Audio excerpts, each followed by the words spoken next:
Take AFL finals to the Neds level with an early payout. Place a head-to-head bet on the AFL finals this week, and if your team's up by 12 points or more at halftime, you'll get paid out as a winner. How good is that? Applies to the first 250 staked. Single bets only, terms and conditions apply, and available on the website. Take it to the Neds level. Chances are you're about to lose.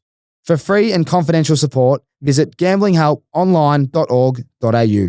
Aces, I know I always talk about the RIXXs, but I got to offer you the discount again. In case you've forgotten or in case you're sleeping under a rock, we have a special discount code for everyone that listens to this podcast or watch the podcast. It's Aces. Head online to rixeyewear.com.au and use the discount code ACES and you'll get 20% off. That's right, 20% off, 1/5 at checkout and free express shipping. So head online, rixeyewear.com.au and check it out. All right, do we have a big show for you today? Let's get stuck into it.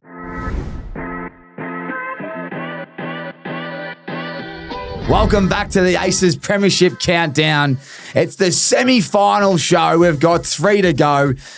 We'll talk about the tipping ledger because I think there's one bloke talking right now that's very happy with himself after last week. 4 from 4, Mickey. Speaking of Mickey, welcome to the panel, Coach, and 4. Also 4 from 4.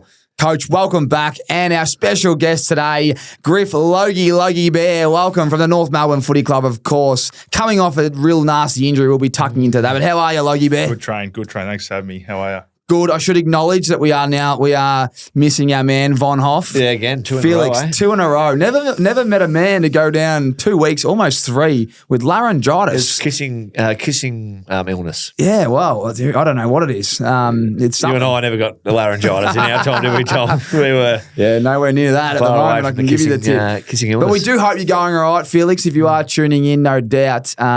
We miss you, brother. So, yep. I know maybe a little spell for the big fella. Well, a quick spell. He'll be back next week. You're doing a good job hosting. Your voice changes, though. Does it?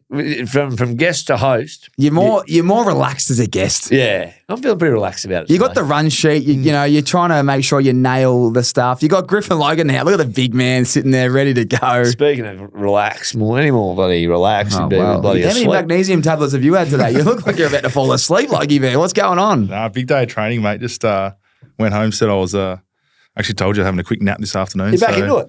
Yeah. I've been at the club every day so far, so right, just getting the brownie points in so I can try and piss off for a trip. He goes, Tommy, what's the go today? I said, oh, mate, just pop in, talk some shit. He goes, yeah. I go, mate, I'll give you a call. He goes, don't call me. Big day, Jerry. Oh, need to have a snooze. Play with the big day. Big day call. Would have done the elliptical. Would have done some single leg squats. And a couple of leg press, probably 30 kilos, 20 reps. Yeah, but you never know what you get yourself into with Tommy because he promises the world, delivers an atlas every time. That is a very good point. You get there and you go, fuck me. I'm here again. Look at this 3 hours later. Fucking haven't had dinner, hasn't gone for his run. I'm fucking out of here.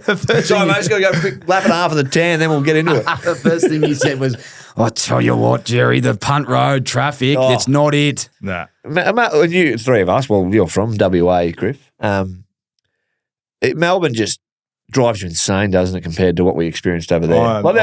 I just fuse in the traffic. Like I can't. Can't off it. I come in, hate it. You get angry. You look at your maps. It's red. Look at your maps in Perth. Like there's still blood on it? 6 kilometres, takes you 6 minutes. Plain and simple. You look at your maps in fucking Melbourne. It's Middle Park to Richmond's only 7 kilometres. That's 50 minutes. But then when we did live in WA, you would have had this when you'd catch up with Tom for dinner or something. He'd always say, traffic's got me if I'm running 15, 20 late. Doesn't make sense. And he's like, no, Tom. There's no traffic. Oh, but South Terrace in Fremantle, going bumper to bumper. You check your phone off and he's come through McCoy Street for some reason. There's a couple of zingers. Oh, there's a couple of zingers in that voice. I tell you what, they're personal jokes. They're up and about the boys. Are you done, you boys? You're done? I got a bit more up the sleeve there. I love it. No, it's great to have you, Griff. Appreciate you and appreciate Coach being here. Yep. The busiest man in Australia, not Melbourne, Australia, has 10 jobs and is the best coach in Victoria, yet alone Australia at the moment. Look out if you need an AFL coach because he's sitting on the panel. We might need to replace him next year. Righto, before we get into Griff, we've got a few other things, but let's just go through the winners and losers last week. Okay. Here we have it. The Pies getting the chocolates over the D's, 7 points. The Blues just holding on. Sydney were coming late, weren't they? They So won. were Melbourne. Melbourne and Sydney coming late. But Yes. the other teams, the winning teams, shopped early. Exactly right. Get it done the first quarter. So Carlton got the chocolates. And then the Giants, talk about shopping early. They just went bang early. If I can get it up right here, they smacked kicked them. 10 goals in the first half to They won by Saints 5 6. goals, but should have won by 80 points. They won by 24, exactly right. And then the Gabba, wow, the Lions really asserted themselves in the competition. They were our tip to win it. And obviously the Giants, because we love them. But the Lions pumped Port Adelaide, which I was quite shocked with. I didn't think it'd be that much. It was a 48-point win. They were the first week finals results. Okay, I've quick got a conversation. quick question for Griff on this one. It's more not about the weekend's games. It's more about those teams. Did you play Brisbane in Brisbane this year, North? No, we played them in Broken Hill in the gather round out at Maybe it was Broken Hill. No, it was Mount Barker. Mount Barker, and it was a bloodbath. Yeah. What happened? It was 100 points. Was it 100 points? It was even at quarter time, or even half time possibly. And we said, "How good's this?" And then it just got real scary. So what are in terms of those sides that are? So let's just talk Brisbane. 75 points it was. Brisbane and Collingwood are 3. So let's say they're the most likely to go through the grand final. Yeah.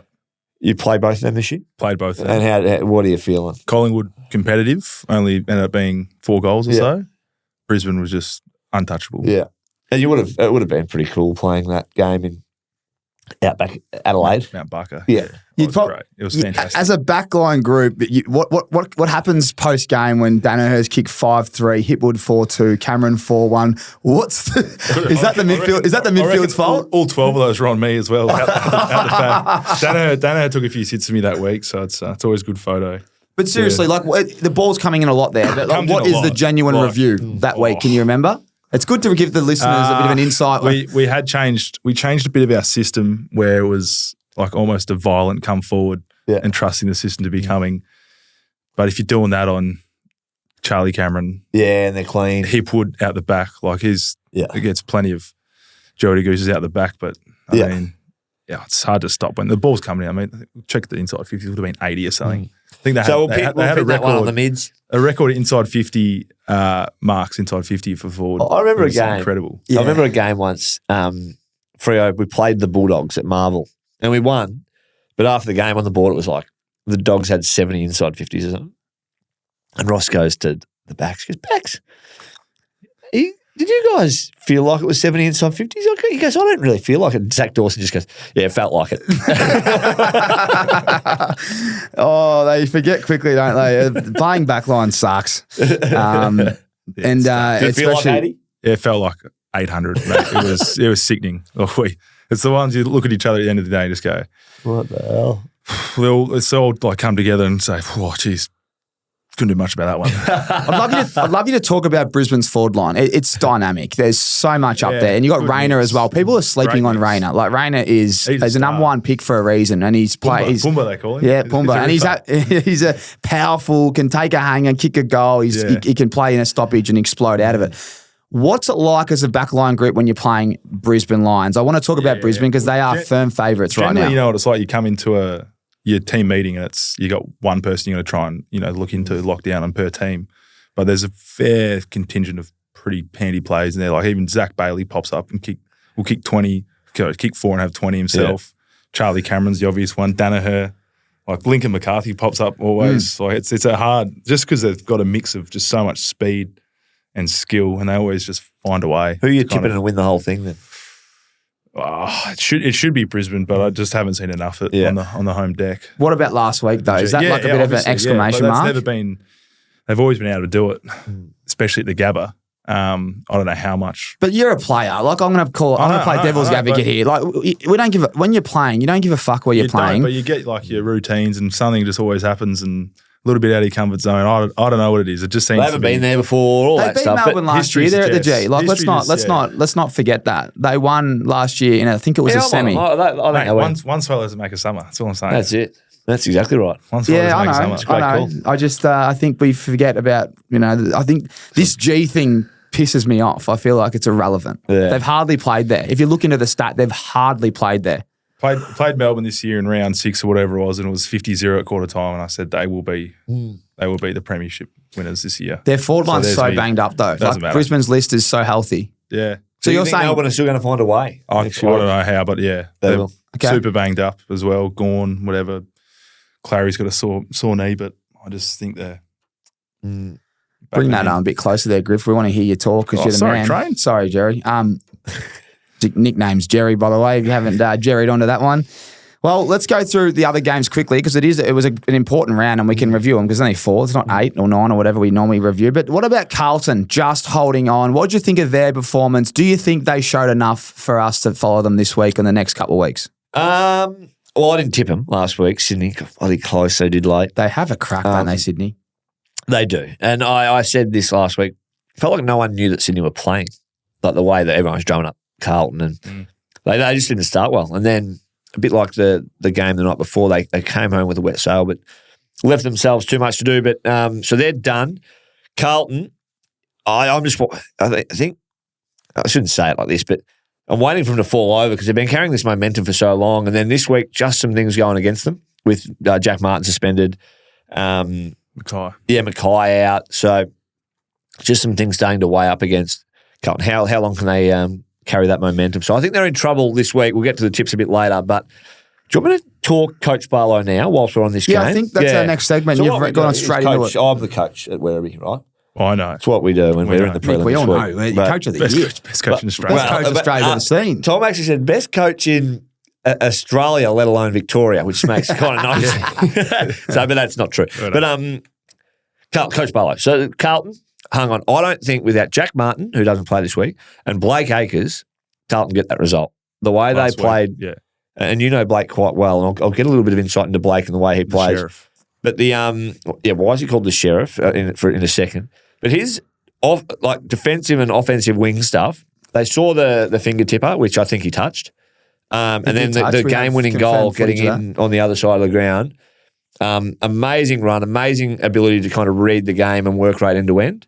Jack Martin, similarly, 2 intercept marks really late. He's the one they want to flip behind the ball when they're under the pump. Without him, that ball might hit the deck a couple of times. Sydney might snap one on and bring it right back. So Jack Martin, Blake Acres, without them, don't beat Sydney.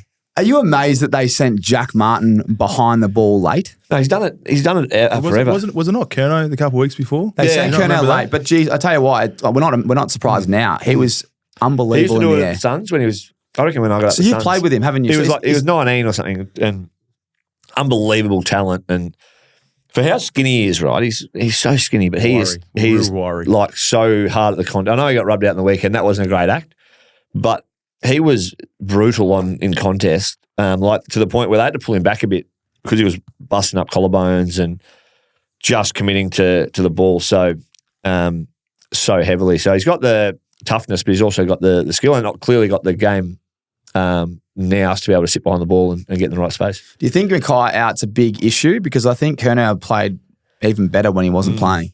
Yeah, I don't. And Griff's probably one to ask you Yeah, because what do you you would have think? played against the two of them. Oh, I don't think I've had much time on Harry. I've had Charlie. couple battles with Charlie. Pretty easy to play on, wouldn't he? Nah. Talk to us about what's going through your head? Play on Charlie Kerno at Marvel Stadium under the roof Yeah. against the up and firing Carlton side. It's ridiculous. Tip of the hat. So you got me today. You got me today, brother. So when you played him, did Harry Mackay play? And are they still very Charlie centric or?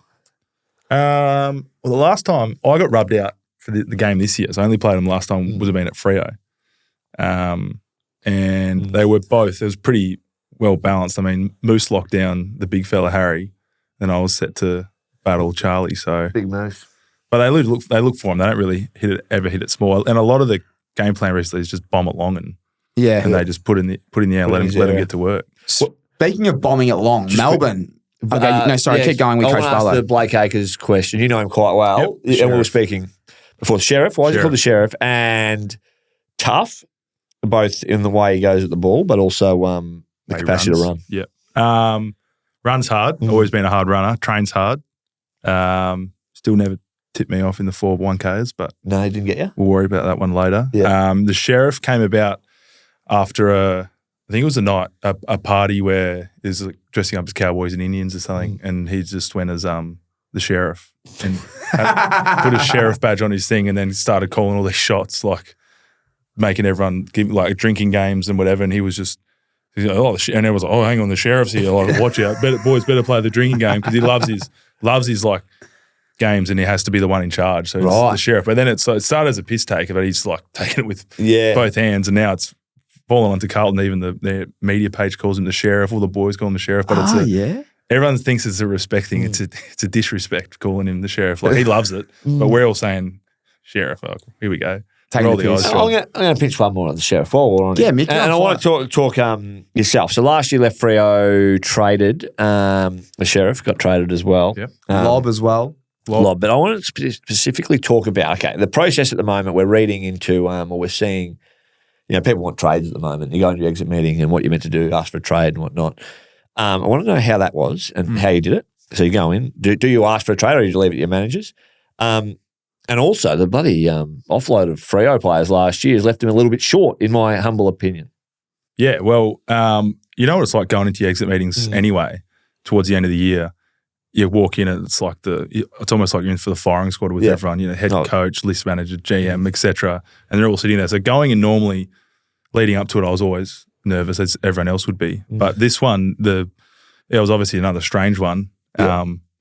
I knew what I was getting myself in for. So you knew you were going to ask for a trade? Yeah, or you knew and like I've said this many times, I'd only really come to my full decision like the day before, the night before my final exit meeting. And my manager had said that they were semi-aware of it and they knew that it's what it was likely going to be. But at the same time, I didn't know what I was going to be walking into. So I ended up walking in, sat down, shake hands, and it's just like awkward.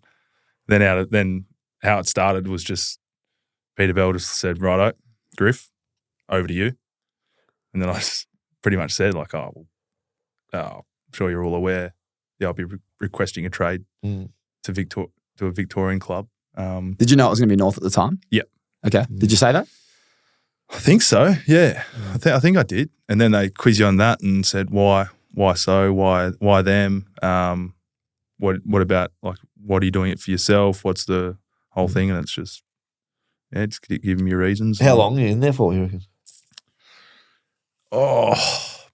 15, 20 minutes, I reckon. It wasn't. But Did you feel like you're under the pump? Nah, because it wasn't like I'd out of nowhere just gone, this is what I'm doing. I'd been deliberating on this for as big a decision of my life. And wasn't just a spur of the moment thing I came up with. Like I'd sat down with however many people, my dad, everything for a long time, family, and then came to the decision and then I owned it. Were you feeling both way? Like I said, because Freo lost Acres, Lob, yourself, Tucker. Tux. Big loss that one as well. Tux. They wouldn't realise that. Smiling assassin.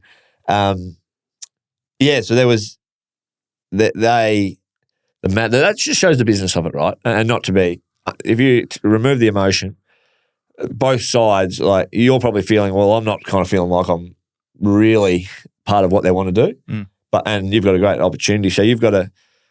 Is there a mutual understanding both ways, or they have to play the card that we want to kind of keep you here? I think the whole, regardless, everyone will always say that you have to play the card that you want to keep them here, just so that you get something in return. Otherwise, if you just ship them off, you're not going to get anything back and say take them. Delisted for agent. We delist and then say, but we're getting rid of him, but we're going to trade him to your team and we want a second round pick. Yeah. So you have to, the whole time, I think, whether or not it's true, they have to say that. So we have to say we want you. We want the politics. It's fascinating, but it can be a little bit grim. But hey, glad you're in there. It is the industry though. I mean, and looking at, it's weird that it's fine that it happens at the end of the year now, but all this talk of possible mid-season trade, that's exciting. That would be so cool to see. You'd be on it, in on it. Yeah, I reckon it's great. It would have been good for your scenario when you got dropped at like the start of the year. And you got clubs that like North would like keen as on you throughout the whole year from the mid-season onwards. Yeah, I guess so. It'd be a hard decision though. Like you said, you wrestled with... That's the only thing, for me anyway, I wrestled with it for a whole year. Yeah, you're a loyal man. That's what I'm saying. Mid-season trade would be very tough. It'd be tough. It'd be easy if you... It's not like we're in the NBA here and they're throwing out 20 millions. It's like, it's not... There's a lot of decisions that go, and you got to move your family if you've got one, move away from family if you're from WA like you were. Yeah, there's plenty happening in the years. At what point of this year did you go move on? Actually, let's talk about the Freo game. How many games did North Melbourne win this year? 3? First two in the last one. First two in the last. Okay, so you won the first two in the last. Sandwiched the bookend of the year. If I said to you, North right now, Griff, like you didn't know, there's Griff's they're going to play at North Melbourne and they're going to win 3 games for the year, and one of them will be against Fremantle at home. Yeah. At Fremantle's home game, you wouldn't believe me. I wouldn't have believed you. Yeah. And how was that? How was it? Because I remember when I got to the Suns, I would have wanted to only win 2 games. If I played for 2 years, I wanted to win 2 games. Yeah. It was when I played Freo. I never played against Freo, but yeah, it would have been pretty. Either never got good. the chance. I didn't really think about it for a while until we won our first against West Coast, and I was just like, what a win. Like, how good's that? Yeah. Then the emotion of that, the first win, blows over a bit. But looking back, I'm so glad it happened early in the year as opposed to late in the year, because I would have just been dwelling on it. I reckon long stop, like everyone does. It's the ultimate dream, beating the old mob at the home ground. at the home deck. It's unheard Yeah, of. I booed? went out, jeered, I think. I'm not going to go full. Jeered. Actually, no. In my probably 4 or 5 touches that I got the ball with. I'm lucky at full back. You don't get too much of it. But Was there any? Well, we love Freo, we love the boys there. So you know, caught like, up with when but talk to me on the. I want to ask you a genuine question here. You're on the field, right? People, whether they're booing or cheering, give me the banter. Some of the things that you remember on the field, because I know that you're really good mates with all the forwards and defenders and mids. all of them. Yeah, that's the funniest thing. Like, you see a lot of people come in and like, you're not going to see anyone coming like bashing to me or anything like that. Pre-game, went for a swim with Moose, the big Mooseman, the skipper, the big weirdo, the big awkward posture, but went for a swim with him, and he's like, oh, righto, good to see you, like blah, blah, blah. And he said, you want to have a little bit of a biff tonight, or see how we go? And I was like, How would you have to bloody coordinate? I was like, if we run past each other at the start of the game, I'll drop a shoulder into you if you want. And then there was like a little one at the start, like nothing like we saw with them getting stuck into lobby or anything, which is still harmless. But it was funny. I mean, it wasn't until 3/4 time, I think we're up 20. I was walking past Sean and Sonny, and Sean's got this big bottom lip's just gone, touching the ground. He's not happy, and I just went, trouble, boys. Trouble. so Sonny's going, oh, Griff. And Sean's sat there and going, oh, you bastard. Can't really say anything when you're down. Can't really, no. So I was just up and about chatting the whole time, like getting the boys. And it ended up in like a pretty like full-on scenario with the last after the goal and after the siren ending and stuff. And like as soon as the siren went, game over. So there wasn't a lot of banter, like, I reckon. Nah. Not like anything. It's too hard. You don't have the energy. It's too hard. Yeah, it's too hard to get stuck into your mates as well. Like, plus the game was so close. What about shaking the hands? Bad luck, boys. Any of them ones?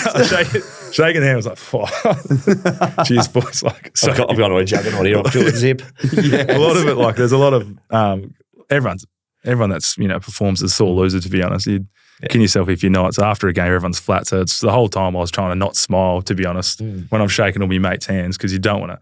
Someone was sat there like me. Walked up to him and smiled bigger than like, thanks for the game, mate. I was just going, like, a little bit of class, which is always respect. Being respected by your teammates or ex-teammates.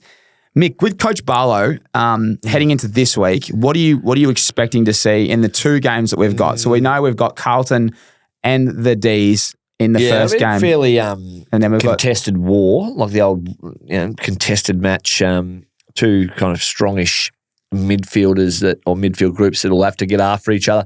I think, to Griff's point earlier, I think Melbourne, the psyche of that second week of finals is so often very interesting, because Melbourne and Port have lost, and then obviously the elimination finals they've won. So everyone's like, oh, there's this wave of momentum that's coming for Carlton and JWS. They're vulnerable because they've lost. But in reality, they've been a top 4 side all year and they've lost to the best side in the comp all year. So from a coaching point of view, I think the big question will be what they do with the forward line. They would have learnt they should have beaten Collingwood. They had 22 more inside 50s. They had a bit of composure, which is easy to say when you're not playing. There's 100,000 there in the emotion of it. They have a bit of composure, lower the eyes, and angle their kicks inside 50. They score more and they win that game. So I think they walk away from that game with good lessons. Melbourne will drum Carlton. I think Carlton have been very admirable. Good result on their year. And the other one, Port Adelaide are just so wounded. So I actually am buying into that thought of the momentum and the wave of the Giants, who have to get themselves up every week because they go here, there and everywhere to play. Will play a fair role. And their ball movement is electrifying versus a side that I think struggles to slow ball movement, and their back six is becoming very vulnerable with injury. Would the Port Adelaide Football Club be just shattered if they lose this week and they've just signed Ken Hinkley for 2 more? Because we know Carr's just sitting there. Like he's going to roll straight in. Probably becomes a little bit more of a discussion behind closed doors that, let's kind of get this ready, this kind of Josh Carr transition ready, which, again, I don't know anything that probably anyone else knows that's happening, but it speaks to how hard finals are to or the difference between regular season and how cutthroat it becomes in the regular season. In the postseason. Do you be confident saying whoever leads at quarter time wins then? The Giants, they're like an enigma, right? So I think they can do whatever they fucking want, really. They just kind of, the way they play. I had someone close to that game on the weekend watch it and know a bit about both sides and said the Saints should have lost by 100 points. Like the Saints actually did well to kind of hold them to 100 and actually find chances to counter attack. That the Giants were that good. I was there. It wasn't like the Saints. Saints had more inside 50s, but the Giants' defense is that elite. You want to copy a defensive group? Go to the Giants. I've never seen effort. Well, it's effort and it's also skill.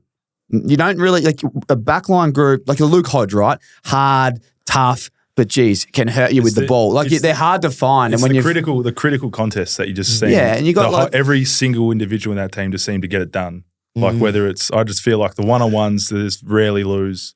Whether that's forward of the ball, especially behind the ball, that's what I like about them. Yeah, they're good in the contest, but then uncontested they can go. They've got like it's right. If you pile them into just get your one-on-ones done and win your one-on-ones or halve them, Taylor and Buckley and Iden.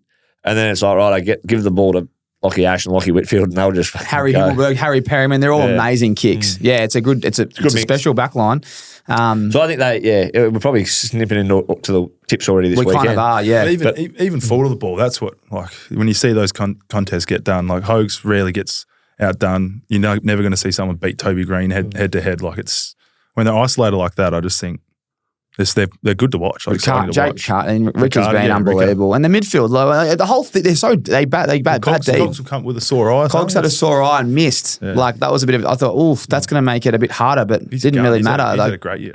Yeah, they just step up. Port Adelaide will rely too heavily on their big 3 or 4 in the middle. So I'll tip the Giants and the D's this week. Nice. Yeah, okay, we'll go through the tips now then. That was going to be the next segment later on, but we might as well do it now. I'm going to stick with my Giants as well. Your Giants? Look, I'm concerned. They're yours. Life member. My Giants, yeah. But I'm concerned, life member, yeah. Played 2 games, 2 minutes, 2 touches, and 2 calves. I think the D's as well. I know I've been on the Carlton bandwagon, but Martin out hurts a lot. I think he's been kicking. Not only does he kick 2 goals a game, he sets up a couple, and he's probably exactly what Melbourne need at half forward. Someone that lowers the eyes, takes the ball in the launch pad. He's their connector. He's the connector. He marks the ball at 60 to 70, and he can hit a target, but he also can hold the ball in and get him a stoppage because he doesn't really get beaten much. So him going out, they lose a bit of that, aerial contest on the lead, in the contest, stoppages. I think he's a really smart player. So with Petrarca and Oliver, and you got to remember, Clayton Oliver's still coming back from that injury. I think he's 4 or 5 games in. He's starting to get back to like a bit of full fitness here. So I just think the D's will will their way over the line with their defence and midfield, and the forward line will just have to get it done. There's a lot of responsibility on Charlie Curnow because you've got May, Lever, and then you lose Mackay and Martin. It's like takes you further away. And you think Lever, what's his role going to be? Just roll off all day and just stand in front of it. Like literally, they're going to say he's going to kick into one bloke, and if they kick it somewhere else, we'll live with that. That's what you'd say, wouldn't you, if you're a coach? Yeah, make someone else beat you. Who you got? Who do you think's going to win? I'm copying you boys as well. I'm on the D train, and I'd love to see Carlton get up for footy. The D train and the G train. G train and the G, perfect. You'd love to see Carlton. Oh yeah, I think just for the AFL, everyone wants to see. Well, Carlton Collingwood wouldn't be. No, hang on, it'd be Giants Port play Collingwood, and Giants Collingwood. Been to that game before, boys, and they got it done by a kick. And if it happened again, I reckon it would play in the back of it'd be the Pies would know the Giants are that would be a game you don't want to play. I don't think you'd want to play Giants. Giants are fit and available as well. Yeah, and firing. Let's go to Ace of the Week, boys. It's been a tough one. No one's been replying to his messages to get the sunnies. You know, and I've brought out the big guns today. Like the cherry Sohos. The cherry Sohos. These are the number one sellers. There's only, I think, 50 left in stock. We restocked 2 weeks ago. Tex Walker's given me nothing on the DMs. Ausmerican Aces with DM Tex. Zach Butters hasn't replied. John Newcomb. So, boys, the cherry Sohos. I mean, I think after a week or two, do they expire that message? You just move on? Maybe. Who are you going for then? Anyway, send it, mate. This week, the Ace of the Week, a man with integrity, class, Tom Green.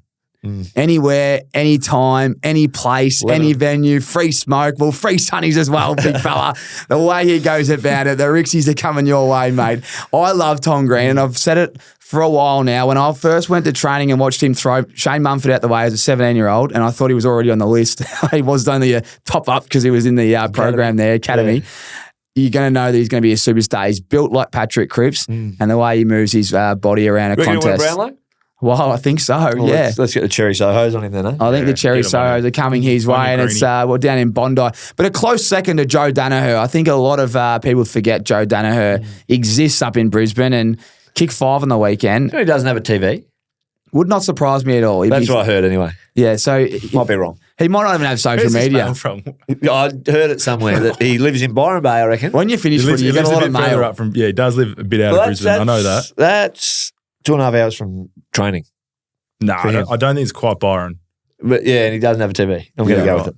No TV and probably no social media. So I thought I'd go the safe bet. Tommy Green, you know, if you're out there, brother, Ace of the Week, brought to you by our friends at RIXX Eyewear. And of course, if you've got if you outside at the moment, especially in Melbourne, it's beautiful weather. Anywhere in Australia, use our discount code ACES at rixeyewear.com.au and you will get 20% off and free express shipping there, Logie Bear. 20%, Traino. 20% is a lot. 1/5, you know, 1/5 for those. Yeah, the fraction king. Now let's not sit here and ignore the big fella's knee. It's a big injury. Can you talk to us about your ACL and meniscus tear that you unfortunately copped down at GMBH, Geelong. It's local ground. Geelong's home ground. Mate, talk to us about the incident because it was heartbreaking as a mate watching you go down, but I've never done a knee. I don't think you've done one, Mick. So what happens? What does it feel like? They're the ones, like when you're watching, and you've watched plenty of them before, the non-contact ones that just look like nothing. They're always the shockers with knees.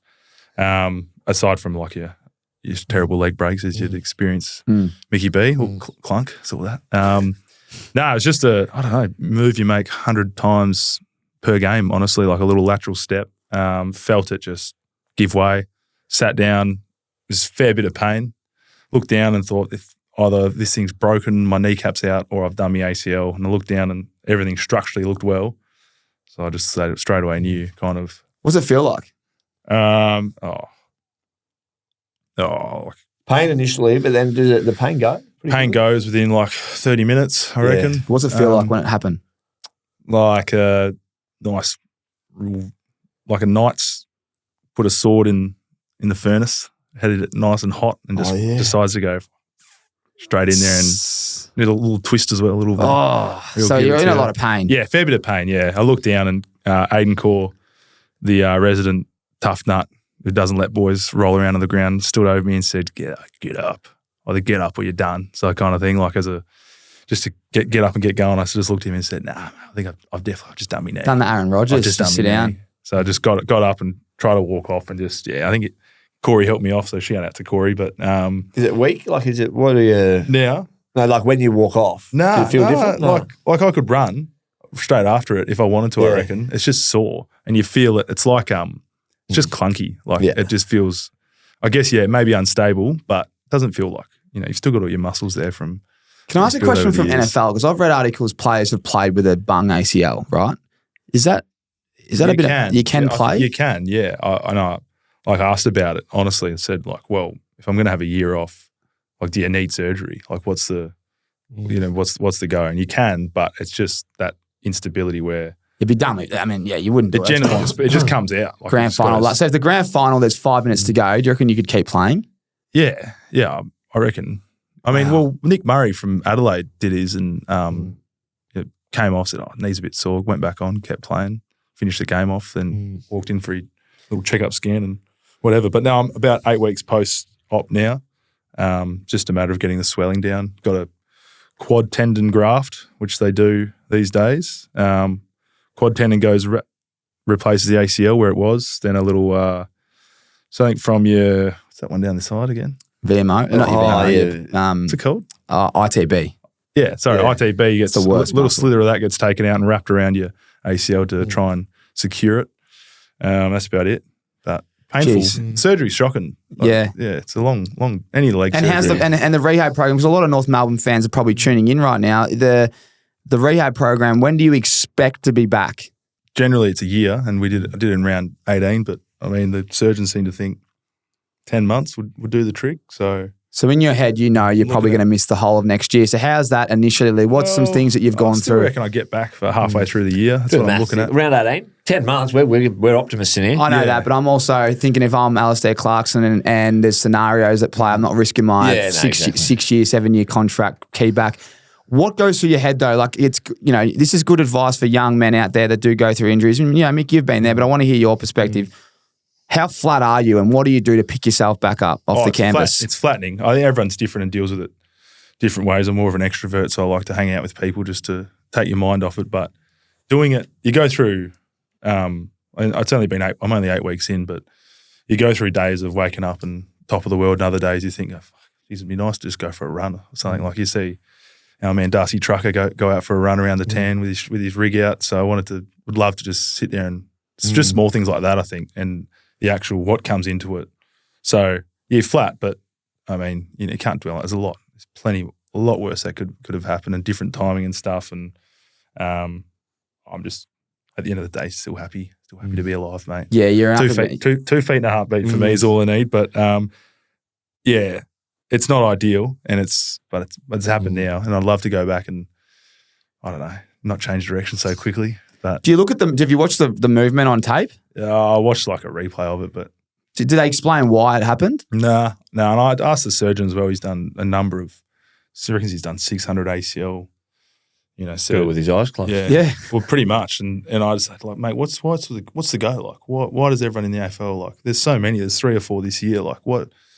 He's never going to get a year where there's no ACLs. Like, why is it happening? It's just changing game of athletes are getting faster and quicker, and we're just not adapting quick enough. It's essentially for your lateral movements, but.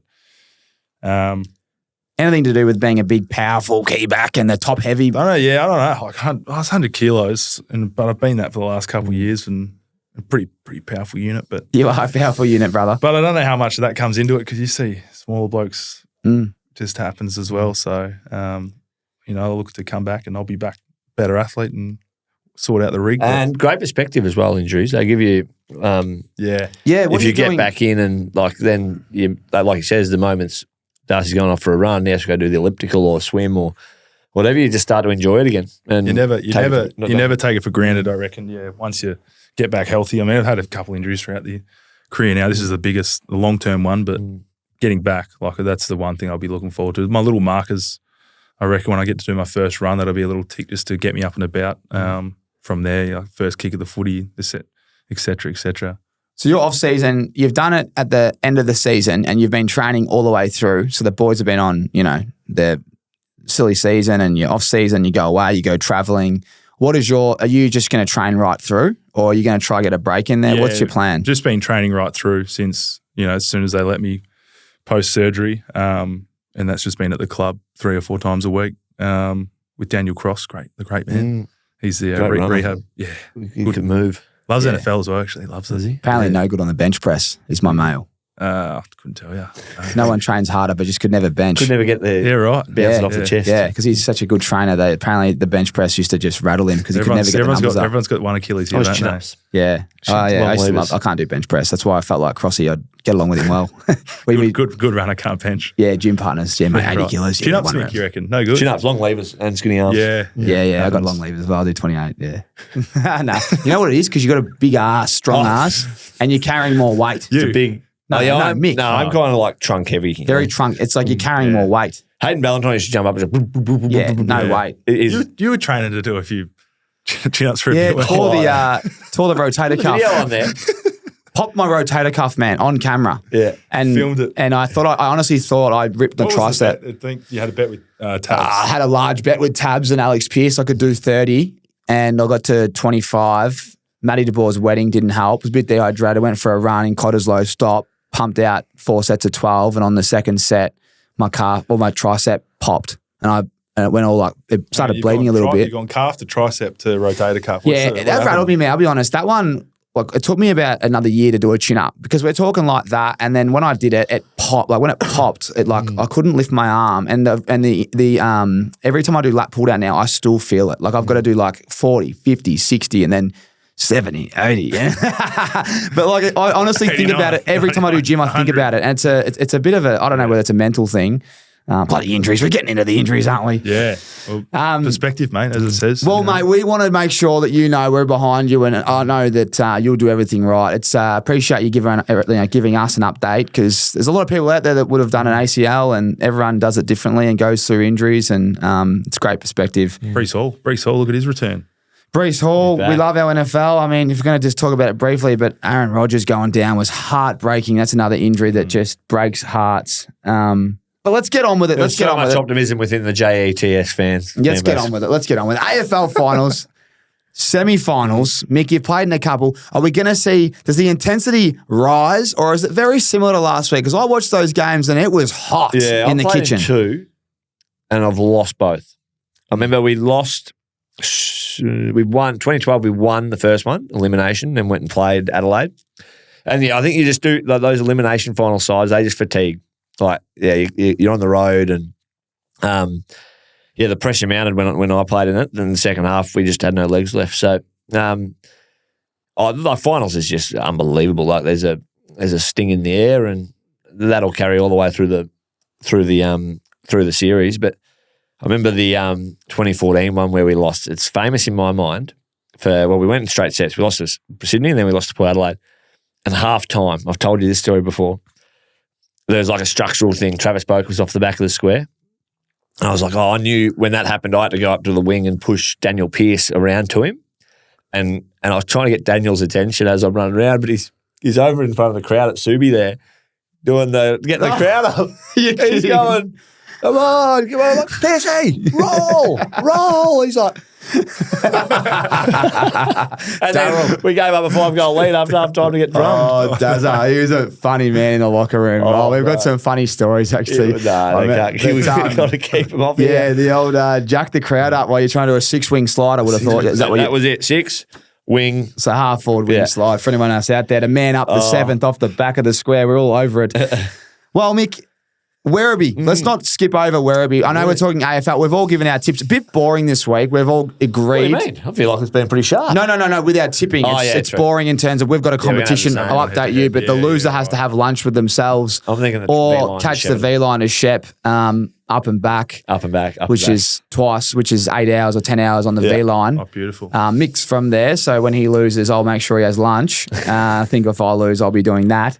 But it's all tied. Last week was a big week for me. I've picked 4 out of 4 and you've gone 1 from 4. Yeah. So, it's what do you do? I was just sick at it. Let's talk Werribee. Head coach, we do take the piss on this program, but as a head coach, how are you feeling? Because I know how much this means to you. Yeah. What kind of prep goes into a prelim versus a normal game or a normal final? You two would love this. It's just another week. I've gone to grand finals and called them round 26. I like that. No, it very much. That's the way we've handled all the year. The whole year is, no game is any bigger or smaller than the one before. There is a fair buzz, and you can't really hide kind of the guys' attention from what's going on. So you got to embrace parts of it. But we're very much kind of in the moment and focusing on. Training well and preparing well, and obviously that leads into playing pretty well. So Brisbane, they're pretty good. We've embraced all year a fair bit of an underdog mentality. Standalone club, no AFL games experience. A group of guys that have played together for a while. We've got 6 to 8 that have played together for a while that have had limited success. So I've told them just to enjoy it for what it is, because if you go on and win the whole thing, the journey of it is the most satisfying part. And match committee. Have you got a tough one? Are you juggling a decision? Obviously, we don't want to know what that is, but if you are juggling that decision, how much does that beat you up as a coach? Yeah, it's shocking, mate. It genuinely, and it doesn't matter. Like people would look at, say, VFL, state league, or even local footy, and they'd be like, "Oh, it's only VFL, it's only local footy." Like these guys, like live for it and love it and put that much work into it. That if they fall out of a prelim or grand final side or whatever it is, I looked at the John Noble one last week, and that happens at every level, down and just the lights are on that specific example due to the clearly because of the commercial nature of it. But yeah, we've got a 13-year veteran who's played with us for a long time, who's captained the club for a long time, not captaining this year, but he's become available again after a hammy. So if he gets through training, then there'll be a hard decision there. And then there's some guys that are probably going too well at their local level and in training form, and the way kind of match play played out last week that, we might have to make a couple of hard decisions, which the easiest decision would be to make no decision. But doesn't guarantee you're going to have success, but they're hard calls to have because these guys put as much, if not more, into it than the guys that are going through it at AFL level at the moment. Does being through it before make it easier when you're making the call? Because you've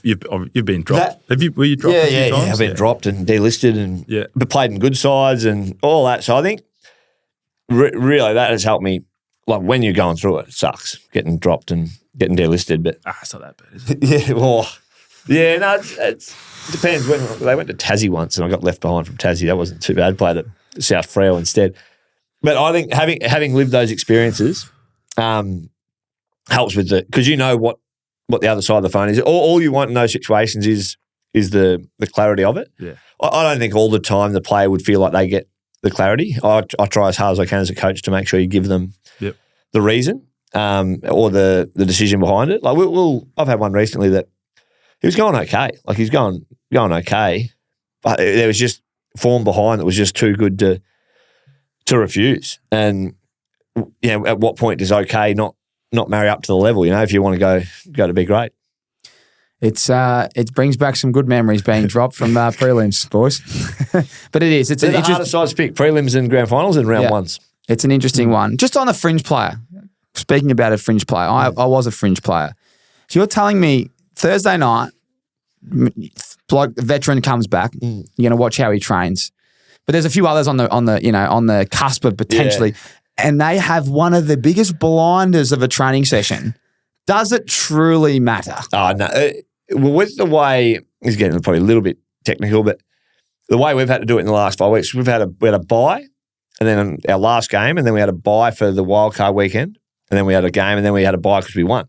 So we've actually had some fairly strong match practice sessions where it's like, and we've taped it and had stats done on it, and eventually, like, if one's going too well and one that was in hasn't kind of married up at training, and their form in game has been kind of maybe only just, and you're compelled to make the decision. It's very interesting insight, and we appreciate your honesty. And I always bang on about train well and you play well, and training's important. You got to value it. You have to, because it does take you into the game. Well, mate, as always, this will be 17 on the trot, Griff. 17. So all the best on behalf of all the Ausmerican Aces, our Aces Premiership Countdown show, and obviously everyone that knows you, mate. We're all rooting for you and the boys. And where can we watch it? Is it on TV as well? Channel 7. Or you get down there live. Will Campbell Brown be covering that as a commentary? He will be. Oh, the Brown Dog. The Brown Dog will be. I love that, he man. loves, we've got a player called Dom Brew who just tackles. He's a fairly handy player. A bit of a Campbell Brown type operator. And he loves him. Brown, he gets really excited. He just gets in there and tackles him. That's brilliant. Well, we'll be tuning in.